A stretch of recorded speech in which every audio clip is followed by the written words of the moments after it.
जेकोसी संख्यार unit place बा एक घरे जदि 5 थिबो उक्त संख्यार स्क्वायर किपरि सहजरे एवं खूब कम समय निर्णय कर परिबा तार ट्रिक आमे आज जानिबा।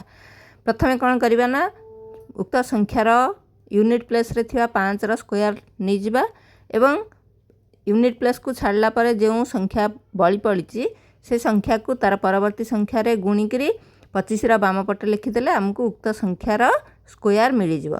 जेपरिकी मु 15 रो स्क्वायर निर्णय करी कौन करी ना प्रथमे यूनिट प्लेस रे थिया 5 रो स्क्वायर 25 लिखिदेवी एवं तार 5 को छाड़ला परे जो 1 बल पड़ला 1 को तार नेक्स्ट नंबर 2 रे गुणीदेवी गुणीदेले हैला 2 एवं ए 2 को एबे 25 रा बाम पटे लिखिदेवी। एबे जो संख्याटी पाइली 225 ताहा होची 15 रो स्क्वायर।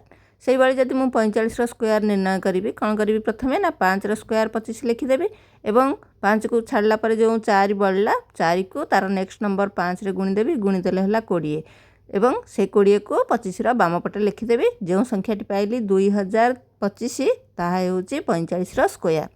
से भाई मुझे जदि 65 रो स्क्वायर निर्णय करी प्रथमे 5 रो स्क्वायर 25 लिखिदेवी एवं तापरे 6 को 7 रे गुणी करी गुणफल 42 25 रा बाम पटे लिखिदेवी। जो संख्याटी पाइली 4225 ताहा होची 65 रो स्क्वायर।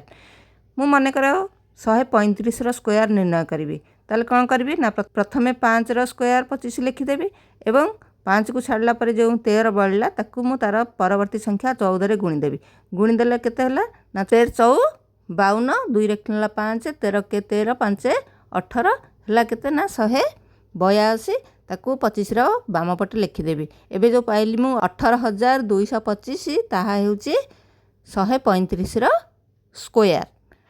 से भाई जदि मु 205 रो स्क्वायर निर्णय करिया को चाहिबी तेबे प्रथमे 5 रो स्क्वायर 25 लिखिदेवी एवं तापरे 5 को छाड़ला परे जो 20 रहिला से 20 को तार नेक्स्ट नंबर 21 रे गुणीदेवी गुणीदेले केते हला ना 20 के 20 शून्य रखला 2 20 द्विगुणे 40 2 42 जहाँकि 420 एवं एबे मु कौन करी ना 25 रा बाम पटे 420 लिखिदेले मते 205 रो स्क्वायर मिल जिवो जहाँकि 42025।